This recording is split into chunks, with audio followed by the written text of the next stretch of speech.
हाँ जी, तो आज हम स्टार्ट करने जा रहे हैं सेकेंड एक्सरसाइज रिलेशन फंक्शन की। सेकेंड एक्सरसाइज रिलेशन फंक्शन का सबसे पहले हम बेसिक बता देते हैं कि बेसिक 2.2 एक्सरसाइज में बेसिक में एक टॉपिक का नाम है हमारा रिलेशन। रिलेशन टॉपिक का नाम है और इसको मैं समझाने जा रहा हूँ कि रिलेशन बेसिकली हम किस तरीके से डिफाइन करेंगे। मान लेते हैं हमारे पास में एक सेट है पी सेट के अंदर एलिमेंट है ए बी और सी, और क्यू सेट है हमारा अली भानु विनोय चंद्रा और दिव्या। ठीक है जी, पी सेट दे दिया, क्यू सेट दे दिया। अगर मैं वैसे आपसे पूछ रहा हूं पी क्रॉस क्यू निकालू, पी क्रॉस क्यू में अगर निकालू तो इसमें क्या क्या बनेंगे। देखो मैं आपको ये ना इसको कहते हैं एरो डायग्राम। एरो डायग्राम से पी क्रॉस क्यू का बताता हूं कैसे लिखेंगे। पी के अंदर ये पी के अंदर है एबीसी, क्यू के अंदर है अली भानु विनोय चंद्रा और दिव्या। तो आप क्या करोगे, पी क्रॉस क्यू कैसे आ गया, A comma Ali, A comma Bhanu, A comma Vinoy, A comma Chandra, A comma Divya, है ना। ऐसे B comma Ali, B comma Bhanu, B comma Vinoy, B comma Chandra और बी कोमा दिव्या।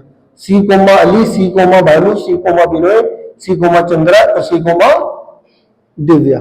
ये तुम्हारा पी क्रॉस क्यू के अंदर है। मतलब अगर मैं एरो डायग्राम के अंदर दिखाऊं तो ए का ये जो ए है इसका सबके साथ रिलेशन होगा, ये बताता हूं। फिर बी का भी सबके साथ होगा, है ना। फिर सी का भी सबके साथ होगा,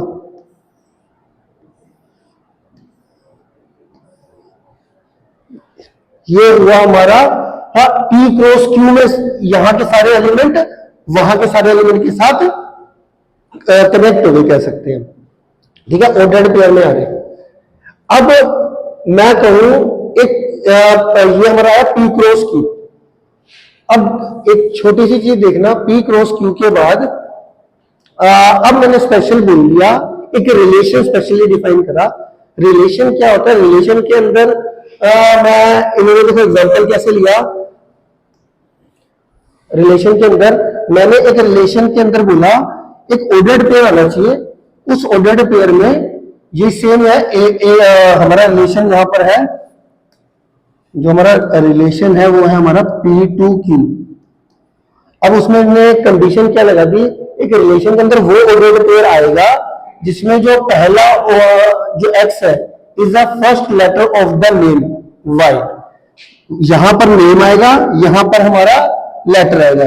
तो ऑर्डर्ड पेयर कैसे आएगा, जो भी यहां पर नाम आएगा उसका फर्स्ट लेटर जो होगा वो यहां पर आएगा। ठीक है, अब हमारा रिलेशन कौन सा था, P से Q तक।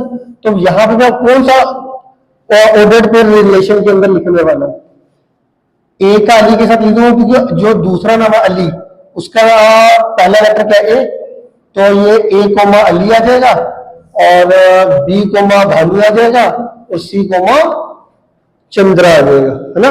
ये तीन ऑर्डर्ड पेयर आ गए। ए बी का भानु के साथ भी आ जाएगा, बी का विनोय के साथ भी आ जाएगा, बी का भानु के साथ भी, बी का विनोय। तो आपको चार ऑर्डर्ड पेयर आ गए।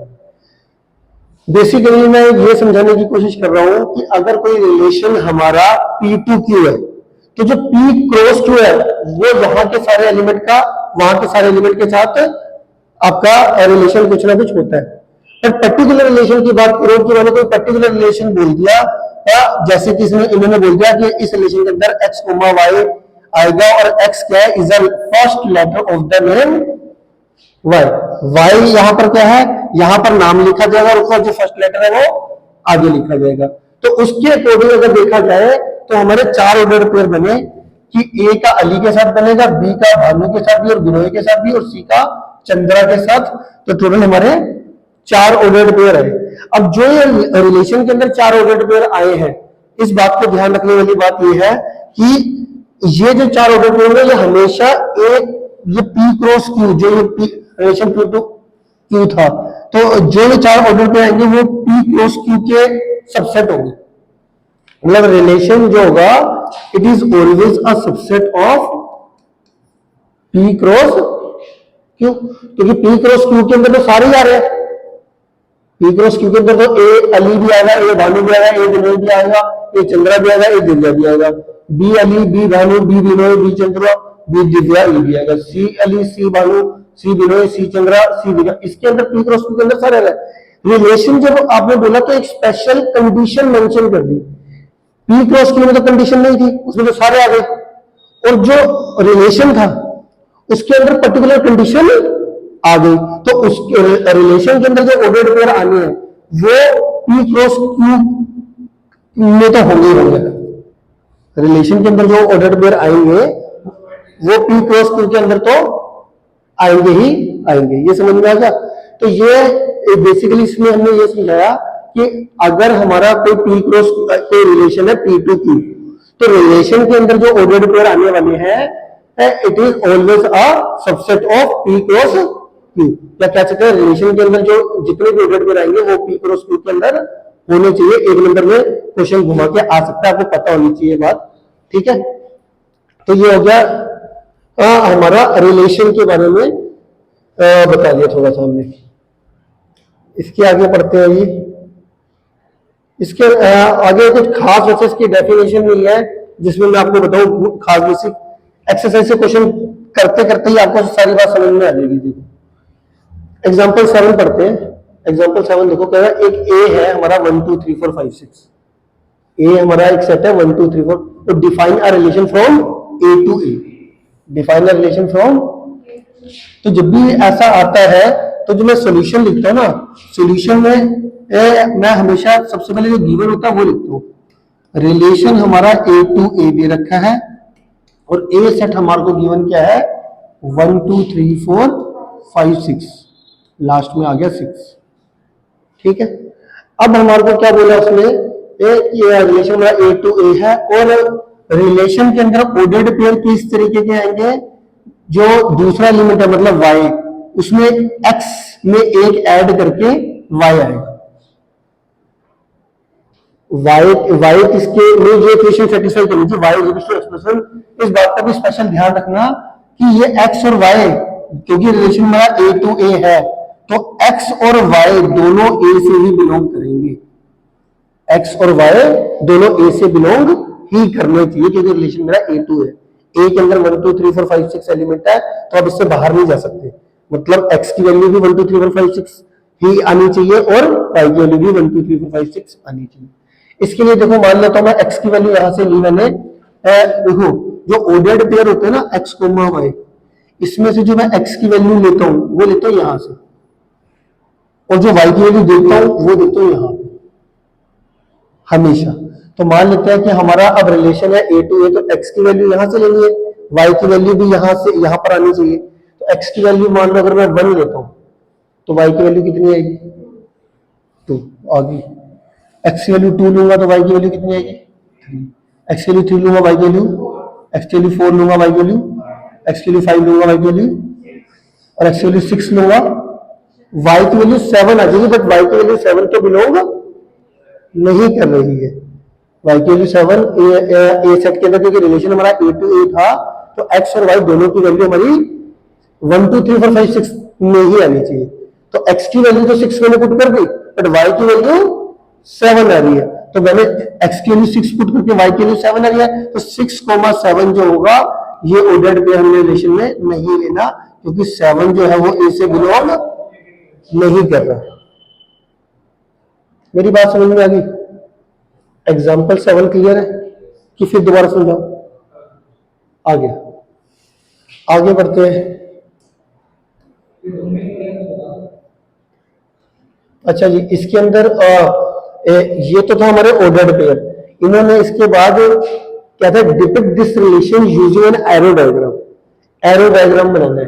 अब क्योंकि हमारा जो रिलेशन है वो है हमारा ए टू ए, तो इन्होंने देखो डायग्राम में क्या करना है, ये हमारा इस तरीके से आपने इसके ऊपर क्या करना है, ये एक एरो, ये सर्कल बनाया, ये सर्कल बनाया, ए टू ए लिखा, रिलेशन हमारा क्या है ए टू ए, यहाँ पे हमने 1 2 3 4 5 6 लिखा, यहाँ पे मैंने 1 2 3 4 5 6 लिखा क्योंकि हमारा रिलेशन क्या था ए टू ए।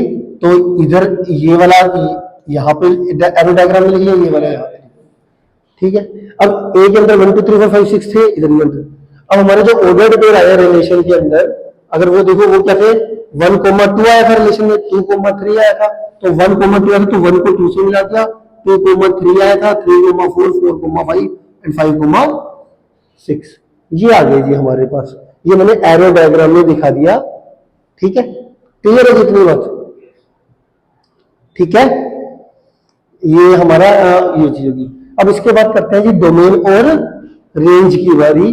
तो डोमेन और रेंज कैसे देखते हैं ये बता देता हूं मैं आपको। जैसे हमारा ये रिलेशन आया है, ये रिलेशन के अंदर ऑर्डर्ड पेयर है, इस रिलेशन के अंदर जो ऑर्डर्ड पेयर आए हैं, इस ऑर्डर्ड पेयर में जो हमारा पहला पहला एलिमेंट होता है इस ऑर्डर पेयर का, पहला पहला पहला पहला और ये पहला, ये पहला पहला एलिमेंट जो होता है वो डोमेन सेट के अंदर आता है। और जो उसका दूसरा दूसरा एलिमेंट होता है वो रेंज सेट के अंदर आता है। वो किसके अंदर आता है? रेंज के अंदर आ जाता है। डोमेन भी एक सेट है, रेंज भी एक सेट है। डोमेन सेट के अंदर एलिमेंट आते हैं और रिलेशन के, रिलेशन में जो ऑर्डर्ड पेयर है उसका पहला पहला एलिमेंट जो होता है वो डोमेन सेट में जाता है, और जो उसका दूसरा दूसरा एलिमेंट होता है वो रेंज सेट में जाता है। और कभी कभार क्या करते हैं, ये को डोमेन पूछ लेते हैं। को डोमेन क्या होता है? अगर हमारा रिलेशन क्वेश्चन में ए टू ए बोल देंगे या रिलेशन ऑन ए बोल देते, ऑन ए का मतलब भी ए टू ए ही होता है। रिलेशन का मतलब भी हमारा ये रिलेशन का मतलब भी हमारा यहाँ पे क्या होता है? ए टू ए। अगर मैं बोलो रिलेशन ऑन ए तो उसका मतलब ए टू ए होता है। अगर मैं बोलो relation from A to B तो यहाँ पे ए आएगा और यहां पर बी आएगा। अब रिलेशन ऑन ए बोल दिया तो ए टू ए, और रिलेशन ए टू बी बोल दिया तो ए यहां लेफ्ट में और एरो के बाद ये बी आ जाता है। ठीक है, जैसे कि मैंने बताया, दोबारा बताया, तो पहले क्वेश्चन में जैसे भी हमारे को डोमेन, को डोमेन और रेंज पूछते हैं ज्यादातर इसके अंदर, सेकंड एक्सरसाइज के अंदर। तो रिलेशन, जैसे तुम्हारा ये रिलेशन की कंडीशन थी उसके अकॉर्डिंग आपने ये ऑर्डर्ड पेयर बना दिए। इस ऑर्डर रिलेशन के अंदर जो भी ऑर्डर्ड पेयर आएंगे अकॉर्डिंग टू गिवन कंडीशन, उसका जो पहला पहला एलिमेंट आएगा वो डोमेन में आएगा, और जो उसका दूसरा दूसरा एलिमेंट होगा वो रेंज में आएगा। तो अगर मैं कहूँ कि डोमेन, डोमेन क्या होगी इसकी, तो हमारी होगी 1 2 3 4 5 6। इसकी मैं कहूँ जी अगर रेंज क्या होगी, तो रेंज एक सेट, ये सेट में लिखना है ध्यान से, रेंज में क्या देगा 2 3 4 5 6। ठीक है, अगर कोई तुमसे पूछेगी को डोमेन बता दो, को डोमेन बताओ, तो मान लो रिलेशन है हमारा ए टू ये जो ए होगा ना, ये होता है हमारा को डोमेन, ये होता है हमारा को डोमेन, मतलब 1 2 3 4 5 6। मान लो अगर relation from A to B है तो बी सेट हमारा को डोमेन होगा। रिलेशन ऑन ए है तो ए टू ए हुआ तो ए ही मेरा को डोमेन के अंदर आ जाएगा। क्या मेरी बात फुल हो रही है? को डोमेन होता है, जैसे हमारे को क्वेश्चन में दे रखा था रिलेशन हमारा फ्रॉम ए टू ए है, तो ये जो ए टू ए जो आ गया ना, ये होता है हमारा को डोमेन। ठीक हो गया? क्लियर है? आगे बढ़ते हैं।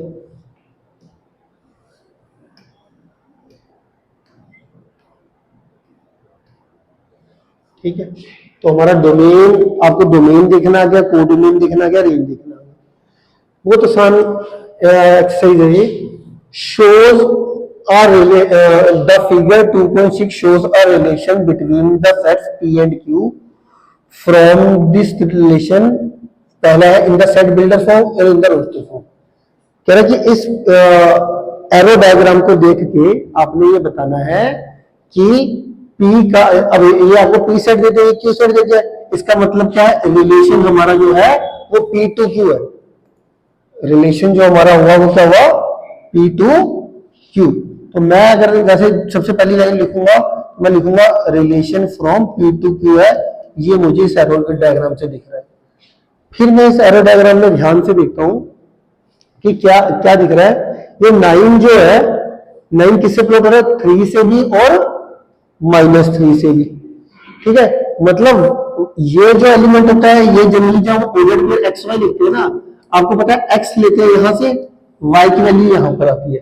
अब वाई के जो 3 और -3 है, इनका जो स्क्वायर है वो हमारा क्या आ रहा है, ये तो y का square is equal to x आ रहा है। तो मैं इसमें क्या लिखने वाला हूं, x is a square of y, low x is a square of y, क्योंकि देखो 4 जो है वो किससे प्लॉट हो रहा है, 2 से भी और -2 से भी। 25 किससे प्लॉट हो रहा है, 5 से भी और -5 से भी।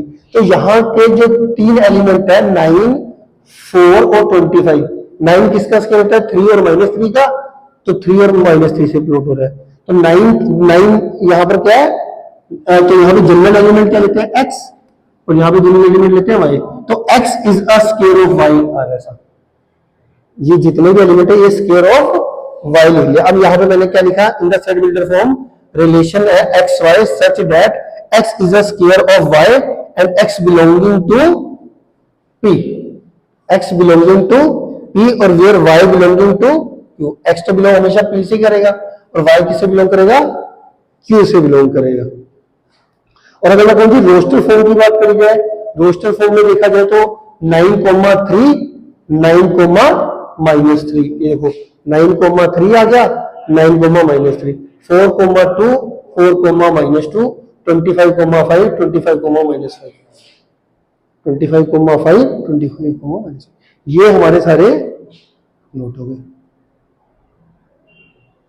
ठीक है, इसमें तो कोई बात नहीं समझ में आई तो पूछ लो। ये तो आपको समझ में आता है ना, जैसे कोई भी मैं ऑर्डर्ड पेयर लिख रहा हूं, मैंने कहा ये ऑर्डर्ड पेयर है और रिलेशन है हमारा A to B।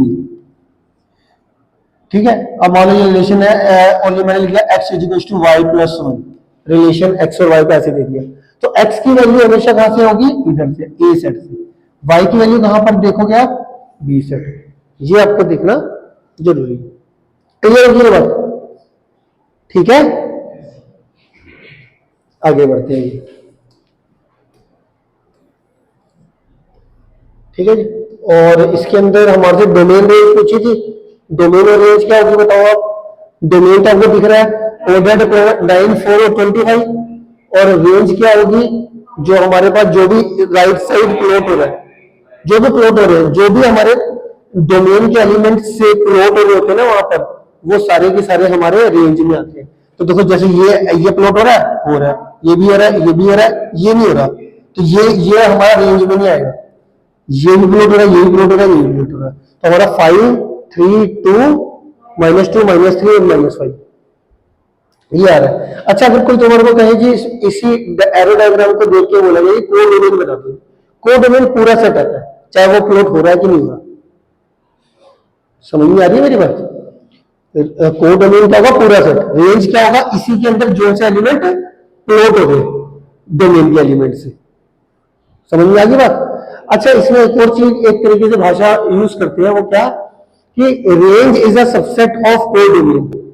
वो तो दिख ही रहा है, रेंज जो होगा सबसेट ऑफ कोडोमेन तो होगा, क्योंकि रेंज के सारे एलिमेंट कोडोमेन के अंदर आ रहे होंगे। ठीक होगी मेरी बात, आगे समझ में, ठीक है, आगे बढ़ते हैं। ये हमारा एग्जांपल 8 हो गया।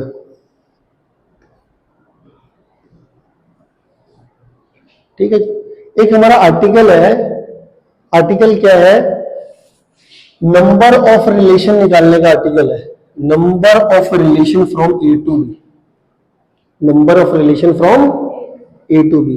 अब number of relation from A to B में क्या होता है हमारे पास, मान लेते हैं कोई रिलेशन है हमारा ए टू बी, आपसे पूछा जाएगा कि आप बताओ total number of relation from A to B कितने बनेंगे। ठीक है, तो इसका एक फॉर्मूला क्या होता है कि आप पहले ये देखो ए सेट के अंदर एलिमेंट कितने हैं, तो जनरल फॉर्मूला देखो, लेट कर लेते हैं ए सेट के अंदर जो एलिमेंट है वो है पी, और बी सेट के अंदर एलिमेंट है वो है क्यू। ए सेट के अंदर एलिमेंट पी, बी सेट के अंदर एलिमेंट क्यू। तो अब मैंने आपसे पूछा कि ए से बी नंबर ऑफ रिलेशन दो फ्रॉम ए टू बी, तो आपने क्या करना है, ए सेट के जो एलिमेंट है और जो बी सेट के एलिमेंट है, इनको मल्टीप्लाई करके क्या आएगा, पी क्यू, और उसको टू की पावर में रेस कर देना, टू की power P Q, number of relation आएंगे फ्रॉम ए टू बी। अब इसका एग्जांपल दे देते हैं, इसका एग्जांपल देखो। एग्जांपल में जैसे मान लीजिए मैं कहता हूँ कि एक सेट के अंदर एलिमेंट है 3, ए सेट के अंदर, बी सेट के अंदर एलिमेंट है 5। अब मैंने पूछा आपको number of relation from A to B बताओ, number of relation from A to B बताओ। तो आप इन दोनों को मल्टीप्लाई करके कितना है 15, 2 टू पावर 15 आपका आंसर आएगा। क्या मेरी बात समझ में आ गई? तो नंबर ऑफ रिलेशन को निकालने का फॉर्मूला क्लियर, ठीक है।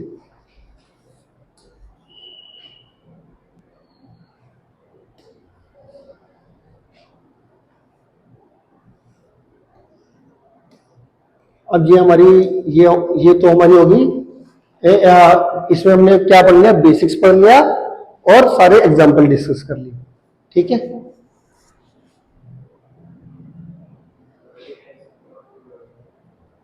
चलते हैं